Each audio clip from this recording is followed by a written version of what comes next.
Good afternoon and welcome to this webinar entitled Assessment of English Learners in the New Digital Landscape, part of our Research to Policy Critical Conversations in Language Education, brought to you by the Center for Applied Linguistics.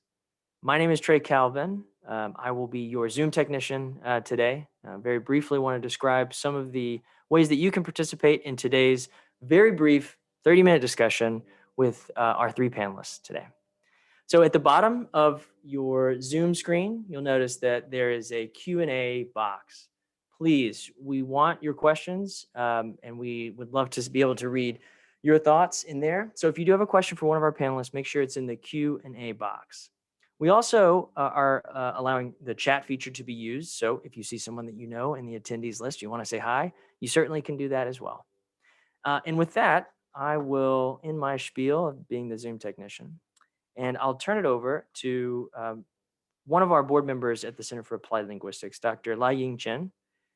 She is a professor and director at the Assessment and Evaluation Group at the Faculty of Education at Queen's University.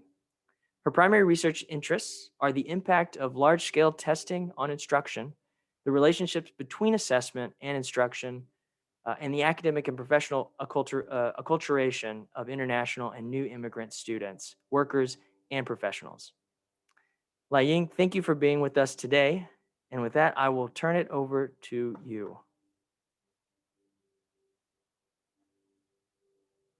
I think, yeah, let's... Thank you. And thank you all for making the time for the Centers of Critical Conversation Research to Policy. This theory aims to inform and shape policies through dialogues with key experts, stakeholders, and decision makers in education like you.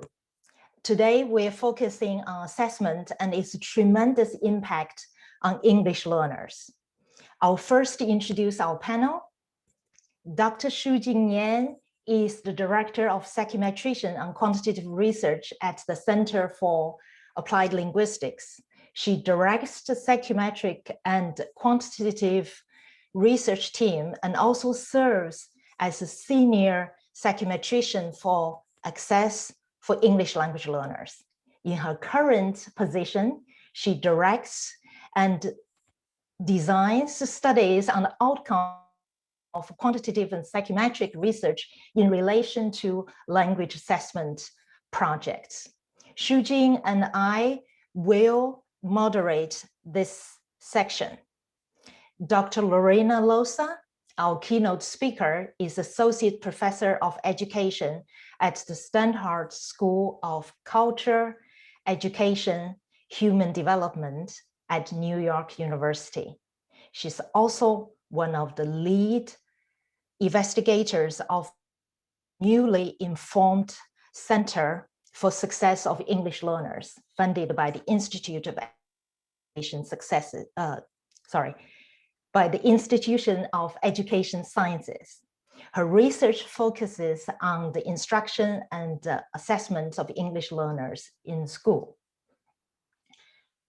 So, as everybody knows, the COVID-19 pandemic has disrupted schooling across the United States, globally as well.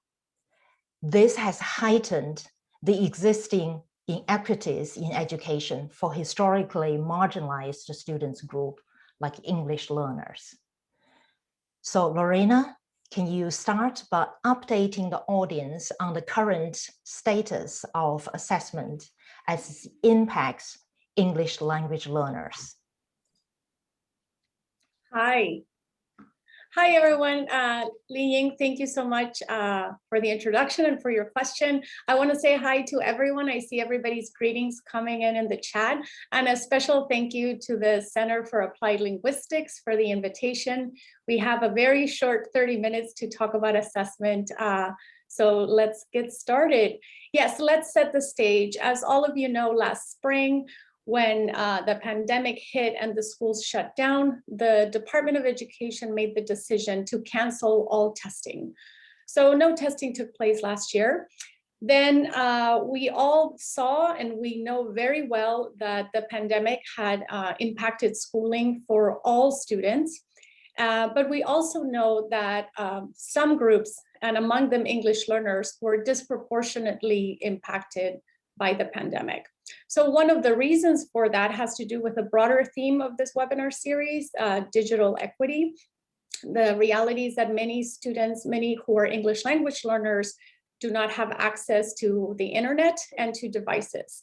And if you want to learn more about that, in fact, the Center for Applied Linguistics issued a report specifically on this topic.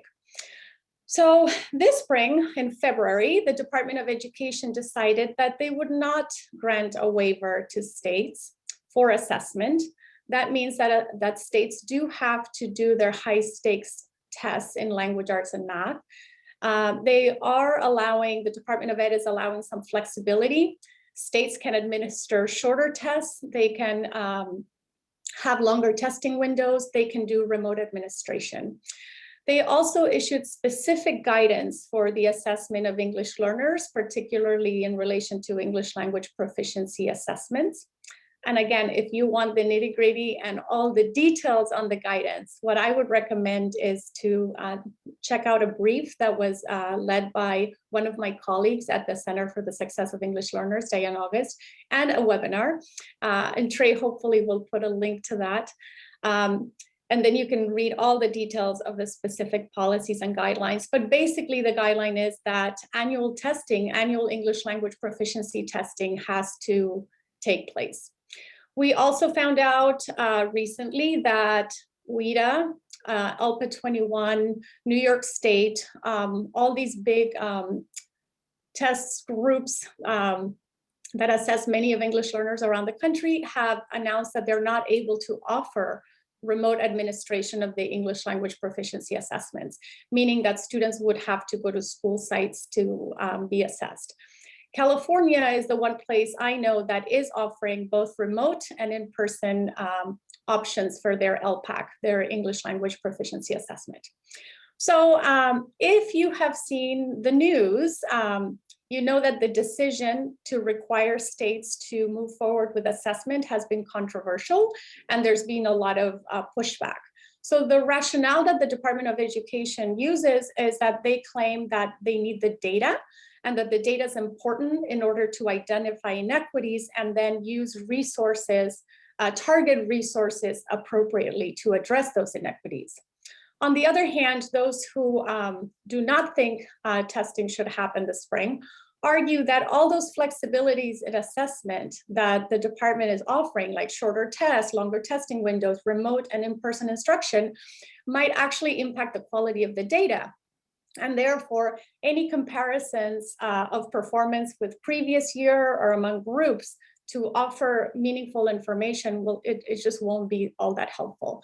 There's also concerns that the assessment data could be misused. There's concerns, of course, about student and teacher safety, having to test in person, as well as the loss of instructional time, and just the fact that students have had, and teachers have had a very, very difficult year, and just taking the assessments is stressful. So that's where we stand right now.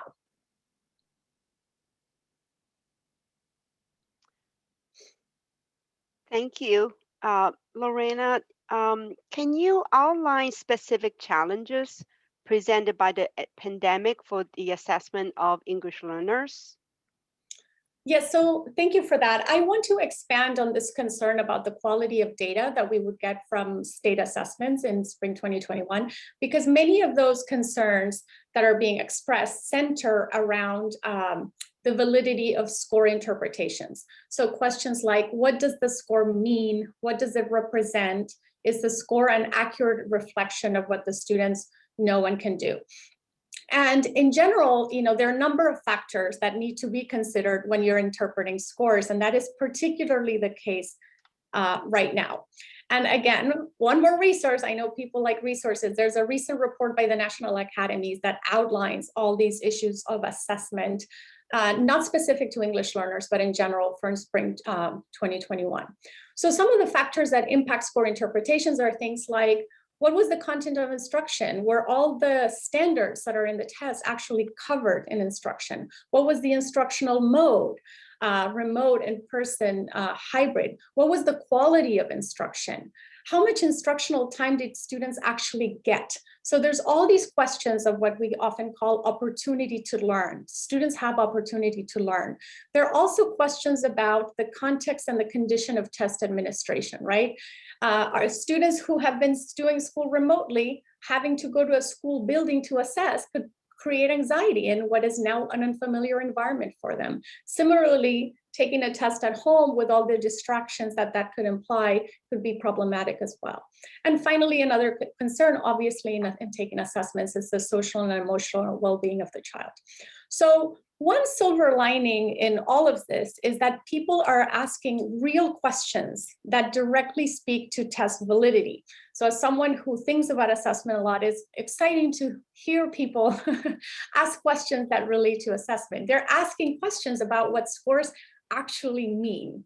So what is frustrating to me, though, is that only now that all students are impacted, there's a general concern about these issues like opportunity to learn, the type of instruction that students receive, social and emotional well-being. But the reality is that many marginalized student groups, including English learners, have always had to deal with less than optimal learning conditions, less than optimal supports, and yet their scores were accepted, right, as meaningful and valid. So one recommendation moving forward would be to continue this practice of closely paying attention, documenting, attending to all these indicators that contextualize the performance of English learners on ALP assessments and content assessments. And that helps us recognize, right, that improving scores involves more than just a student studying harder or a teacher teaching more or better, but rather it's the entire educational system that has to work to support English learners and their teachers. And one other recommendation related to this is that we should seize the moment and the many questions that are being asked about assessment to improve assessment literacy across all stakeholder groups, all the way from teachers to policymakers. People are already, their awareness is being raised about the meaning of scores. We can continue to raise awareness about what high stakes assessments can and what they cannot do. Well, thank you. So you mentioned about the importance of score interpretation in assessment in general, and point out the fact that EL assessment have been, suffering, and now we're just talking about those issues. And as you know, in assessment, we not only care about how accurate those assessments are in measuring the intended construct, we also care about the use of those scores. Can you share with us your thoughts on assessment use in relations to EL assessment in particular? Okay, yes. So the validity, as you said, and as we just discussed, the validity of score interpretations is essential, but it's not enough because the information we get from scores is then used to make actual decisions. And you can have good information and still make bad decisions. So at this point, when we think about use, we need to ask a whole new set of questions about the validity of the decisions that are made. So for example, does it make sense to decide to reclassify an English learner once they get a certain score? Does it make sense to decide to classify someone as an English learner? So those decisions need to be investigated and questioned as well. And beyond that, in addition to asking questions about the validity of the decisions that we make on the basis of scores, we also want to ask whether the decisions we make are ultimately beneficial to the stakeholders, right? So for example, do English learners benefit from the decision to be classified as an English learner? Are there any unintended consequences to the decisions that we make? So I think that when it comes to assessment, and in particular high stakes standardized assessments, we tend to focus a lot of attention and research on things like reliability. Are the scores consistent? To some extent, are the score interpretations valid? So we pay some attention to that. But a lot less research is conducted that focuses and interrogates the decisions that are made on the basis of the assessments, the stakes that are attached to those decisions, and ultimately whether those decisions are beneficial. Are they ultimately promoting the goals of education? So a recommendation related to this is, in addition to spending more energy on research in this consequential validity on the decisions that are made, is that we really stop and think about whether the accountability system, which is basically a collection of decisions that are made on the basis of test scores, whether that accountability system, which is in itself built on these assessments with their many limitations, like we just talked about, whether that system is serving its purpose. And in the end, this is important because there's a fine line between using assessment to identify and draw attention to inequities and using assessment in a way that perpetuates those inequities. Thank you, Lorena. And so far we have been really talk about a high stakes assessment, but English learners are also assessed in the classroom too. So what are the challenge and the opportunities of remote assessment in the classroom? Yes, I'll start with a different part of the question and get to the remote assessment part. So we have been talking about all the issues with high stakes assessment in the spring in general and for English learners in particular. But the reality, right, is that the results of high stakes assessments administered in the spring without COVID, pre-COVID, were rarely useful to teachers in the classroom anyways, right? So what will be really, really important as students go back to school is that teachers are able to assess what students know, what they have yet to learn, but also to respond really quickly. So what's going to be essential is high quality classroom assessment, and specifically formative assessment that not only identifies what students know and can do, but also provides them and the teacher with actionable feedback in order to move forward. So this is the type of assessment that actually has the potential to make a difference in students' learning and make a difference in teachers' classrooms.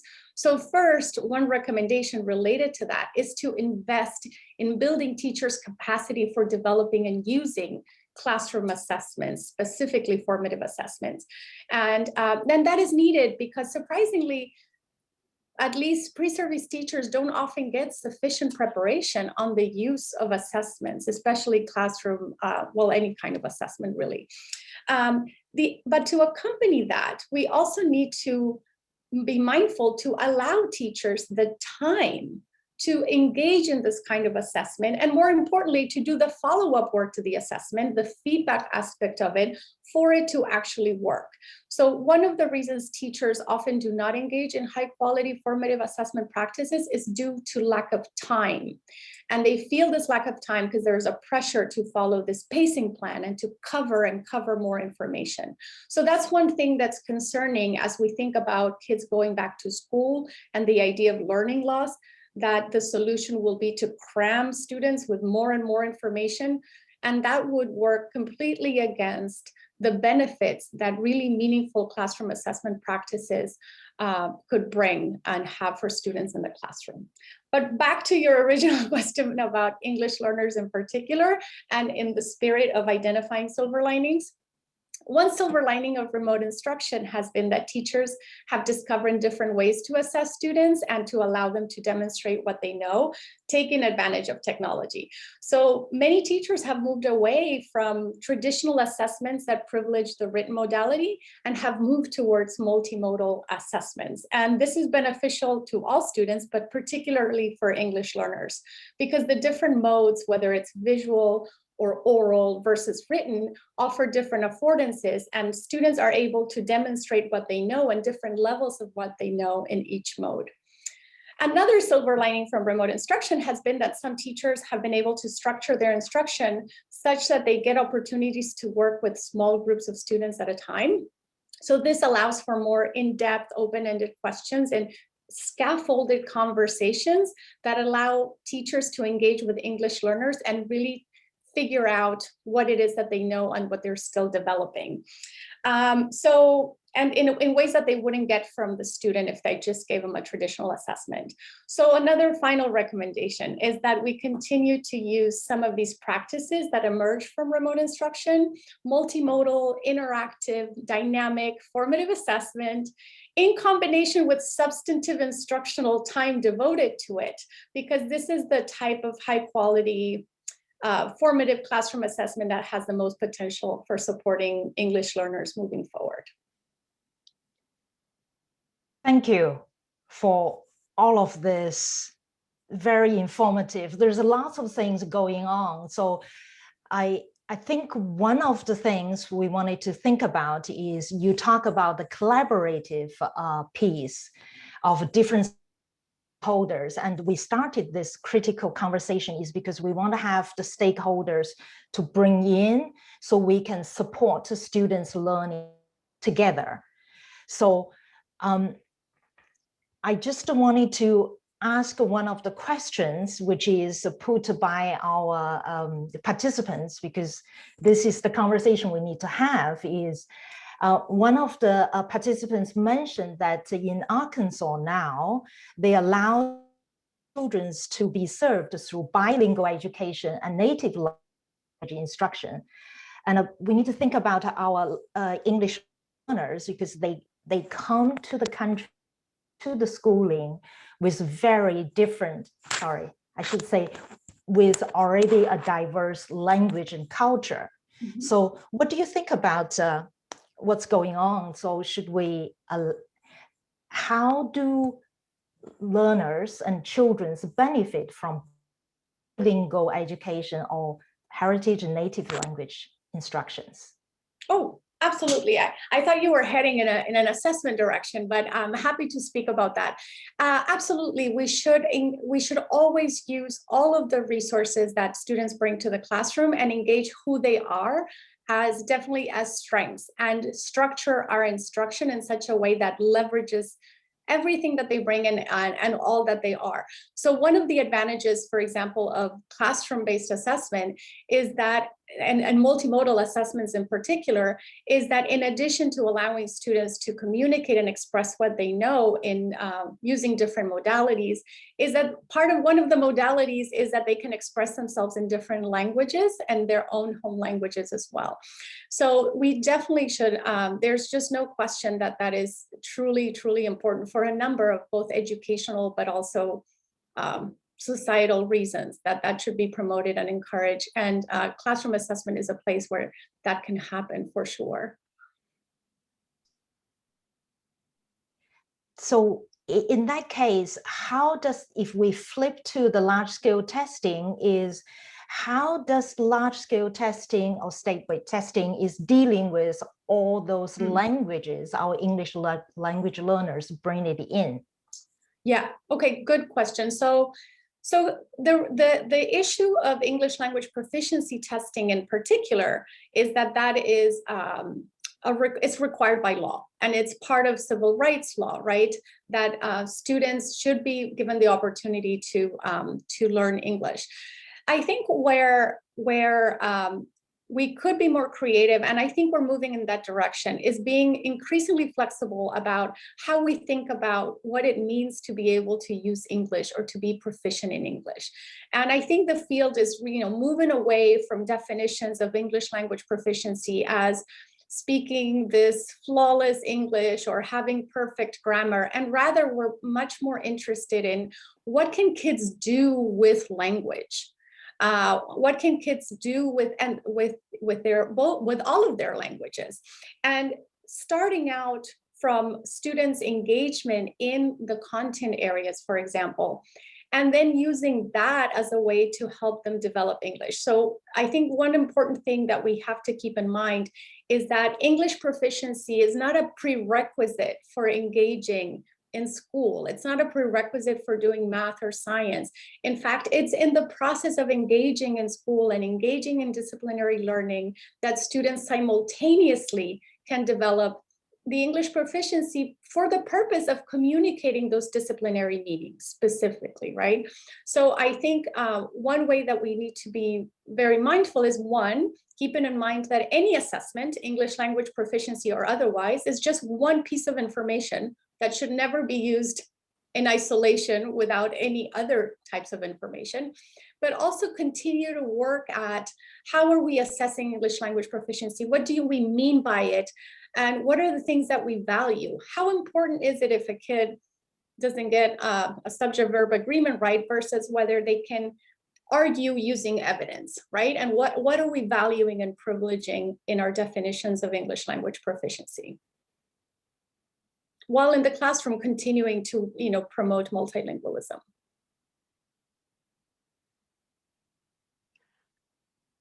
Time flies when you're having fun, huh?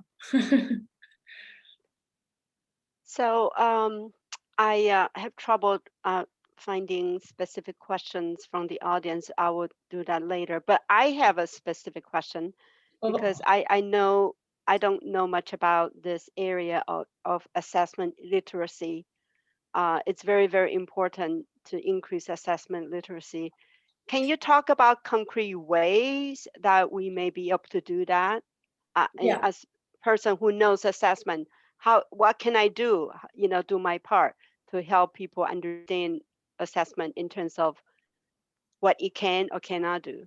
Yeah, I think that's an important question. And there's people whose entire field of study is assessment literacy and how to promote it. So I'm going to do my best to answer that. I think the first place is in teacher education programs. I really do feel that there isn't enough attention paid to assessment in those. So a lot of teachers do not have a lot of background on assessment. Because I think the more you know about assessment, in some ways, the more distrustful you are of them, or like what to watch out for. So you have a much more critical mindset. So that's in part why it's really important. So there's also, I'm not sure, and maybe other people can help in the chat. So that's one way to do it. Another way is I guess, to educate the public in general and parents. So maybe there's a way of communicating with parents about assessment results, communicating with, so that they understand what assessments can and cannot tell you, what the limitations of it are. The problem is, there is a desire to want to simplify things, and you're like, here's your score, this is what it means, end of story. So also, there's a complexity to assessment and an ambiguity that people don't like. And they much rather, get a straight answer. What does this mean? But assessment is actually fairly complex, and that has to be communicated so that the solutions are not that simple. I'm doing a terrible job at answering this assessment literacy. Well, I do have maybe also how we talk to the media about assessments. But I'm going to have to do a better job of answering this question, but certainly in teacher education. Well, I agree, because being with someone has devoted the entire career to work with teachers. I absolutely agree with you. But I do have a question from the audience. And so they ask you is, how do we align classroom assessment with high-stake testing that are required for academic grades Yes. advancement? Yes, that's an interesting question, because certainly there has to be alignment, right? And the whole idea of a standards-based system is that we have these standards that we share in common, and then you would assess them at the the state level, with state assessments, and in the classroom. But what I would say is that you don't want to limit your classroom assessments to what is assessed in the state assessments, because the state assessments are by definition limited. They only take place over an hour or 2 or however 3, whatever long. There's only certain things that you can do in a standardized format. In the classroom, you have the ability to do so much more and assess so many things that are not assessed in a standardized format. So even though, of course, you want to have some alignment, I would not limit classroom assessment practices to the state assessment practices, because that is tremendously limiting. There's so much more that you can do with assessment in the classroom.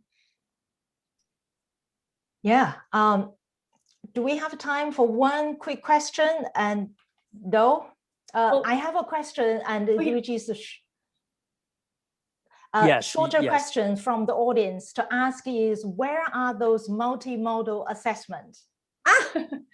So what I mean by multimodal assessments is opportunities to allow students, for example, to respond orally, to record a video, to create a multimodal project with visuals, with graphics, with projects collaboratively in teams. So moving away from just here's a paper test and you're going to write the answer, but that you can actually allow students to demonstrate what they know in different ways. And people have been taking advantage of technology and different apps or platforms that allow students to record responses, to create their video multimedia projects.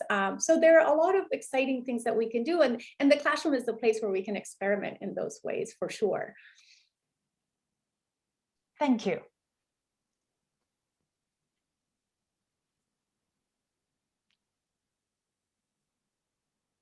So I think the time is up. I apologize, but this has been very, very interesting. Thank you so much.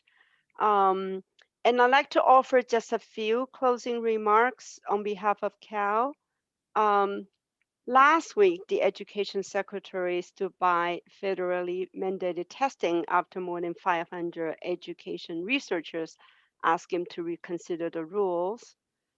And despite of a commitment to uphold EL's civil rights vis-a-vis assessment requirements, education leaders have signaled that low participation rates among ELs may be unavoidable this year.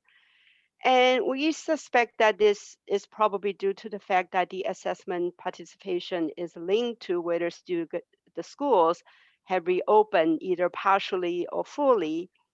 And the issue is further complicated by the fact that the states use different English language proficiency assessments. As Lorena has explained, some of these programs have remote options, but most of them do not support remote administration at this time, because remote administration, as we know, have some validity and reliability questions that need to be investigated. And it's, scoring interpretations are very, very important.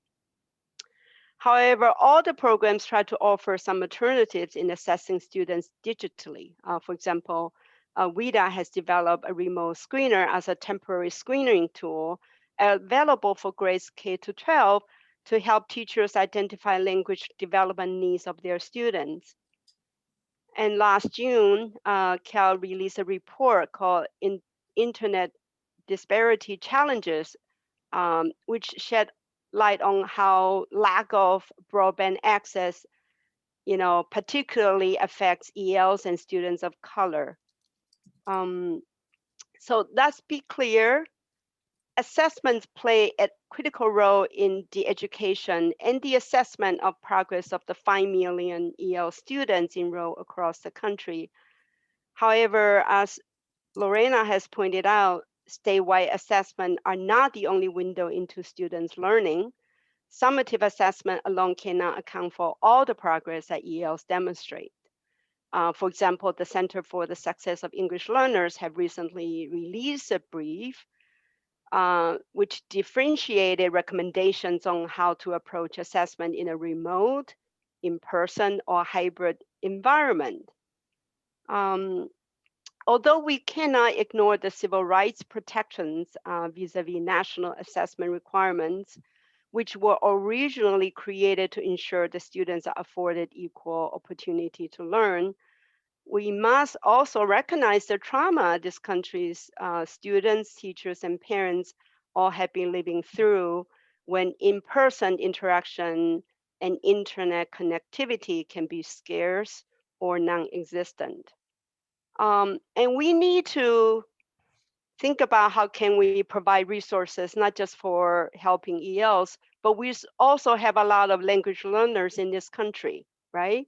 So for example, Cal had recently published quick references guides designed to help make proficiency-based world language assessments actionable and inclusive By inclusive means increasing equity for all students, and provide can-do approaches to assessment, making assessment accessible to all students, even with students with disabilities.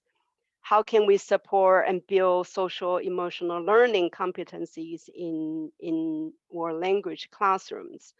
How about teaching and empowering heritage language learners? So in summary, in the time when our learners have spent the majority of their time at home, it is even more important that we are intentional and reflective of how we assess ELs and all language learners. And thank you so much for joining us today. Make sure you check out cal.org for more information and resources about this topic. Thank you very, very much. Thank you, everyone. Thank you.